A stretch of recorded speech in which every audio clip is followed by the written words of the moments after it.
ملک میں نے تعلیم، علاج، روزگار، انصاف، ریولیوشنری ٹریبیونلز ہوں. یہ پورا یہاں برٹش سسٹم بھی چل رہا ہے، یا پاکستانی سسٹم بھی چل رہا ہے، یا اسلامی سسٹم بھی چل رہا ہے، یا فیڈرل شریعت کوڈ بھی ہے.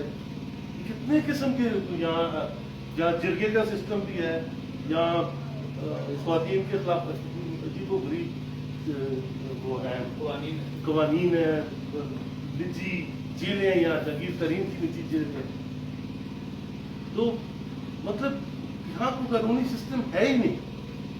اور قانون اس وقت ہوتا ہے کہ وہاں پر ہو جہاں واقعہ ہوا ہے، وہ ہر محلے کی پنچایت یا سوویٹ جو ہے وہ ہوا. تو ہمیں یہ دیکھنا پڑے گا کہ اس نظام کے اندر رہتے ہوئے نہ جمہوری حقوق یا جمہوری عمل چل سکتا ہے، نہ جمہوریت حاصل ہو سکتی ہے، نہ یہ کوئی قومی ریاست بن سکتی ہے، نیشنل اسٹیٹ بن سکتی ہے، نہ یہاں زرعی انقلاب آ سکتا ہے، نہ یہاں جدید صنعتی ریاست بن سکتی ہے، نہ یہ سامراج سے اپنی انٹیگریٹی حاصل کر سکتے ہیں، سامراج کو دھتکار سکتی ہے. یہ سب کچھ اس وقت ممکن ہے جب آپ اس معیشت کو، اس نظام کو ختم کر کے اس کا متبادل نظام لائیں اور وہ سوشلزم. اب یہ کتاب آئی ہے، آپ وہ سب کو دیکھنی چاہیے. سوشلزم کیا ہے؟ بڑی سادہ سی کتاب ہے، چھوٹی سی کتاب ہے.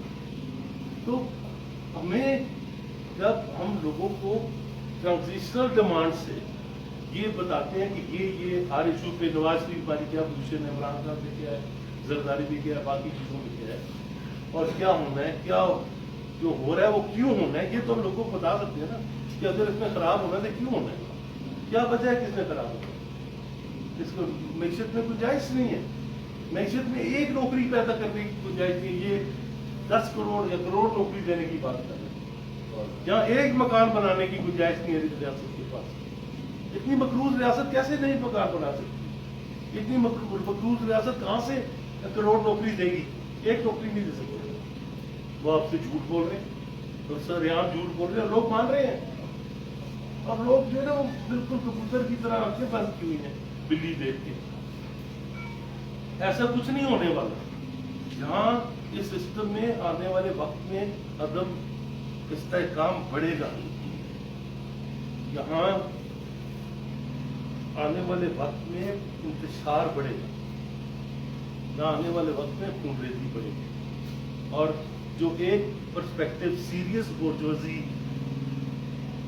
کے نمائندوں کا ہے وہ یہ ہے کہ میں نے ابھی پڑھا ریسنٹلی اکنامک انٹیلیجنس یونٹ میں کہ Pakistan is heading towards anarchy. Pakistan anarchy کی طرف بڑھ رہا ہے. یہ ایک پرسپیکٹو. اس سے ان حکمرانوں کا کوئی سنجیدہ نظریہ دان یا معیشت دان یا مفکر یا ماہر اختلاف نہیں کر سکتا. اس اکنامک انٹیلیجنس ہم اس سے اختلاف کرتے ہیں کہ ہم اس کا متبادل دے سکتے ہیں کہ نہیں، پاکستان کا صرف انارکی مستقبل نہیں ہے، پاکستان کا ایک اور مستقبل بھی ہے اور وہ سوشلزم. یہ سسٹم خود مانتے ہیں نہیں چل سکتا. یا بربریت کی طرف وہ لے کر جا رہے ہیں اس معاشرے کو، یا پھر یہ سوشلزم کی طرف.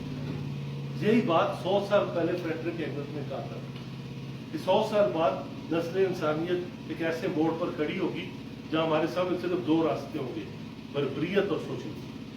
راستہ ہمیں چننا ہے. ہم نے چنا ہے، ہم آگے بڑھے ہیں. ہمیں اور خود اس قابل ہونا چاہیے کہ ہم لوگوں کو ایکسپلین کر سکیں کہ سوشلزم ہوتا کیا ہے، کیسے آئے گا، کون لائے گا، لوگ خود کیسے لاتے ہیں. اور لوگ روز روز نہیں اٹھتے.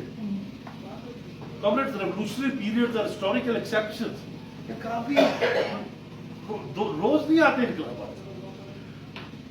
انقلابات تاریخ کے غیر معمولی واقعات، دہائیاں گزر جاتی ہیں، کچھ نہیں ہوتا. کئی بار 20 سال میں کوئی بڑا واقعہ نہیں، اور کئی بار 20 دنوں میں اتنے واقعات ہوتے ہیں جو 100 سال میں نہیں ہوتے. یہ معاشرے کی اور سماج کی جذبیات اور ڈائلیکٹکس کے اپنے قوانین ہیں، اور اس لیے ہمیں ان قوانین کو سمجھنے اور پڑھنے کی ضرورت ہے. ہم نے لیڈرشپ کا رول پلے کرنا ہے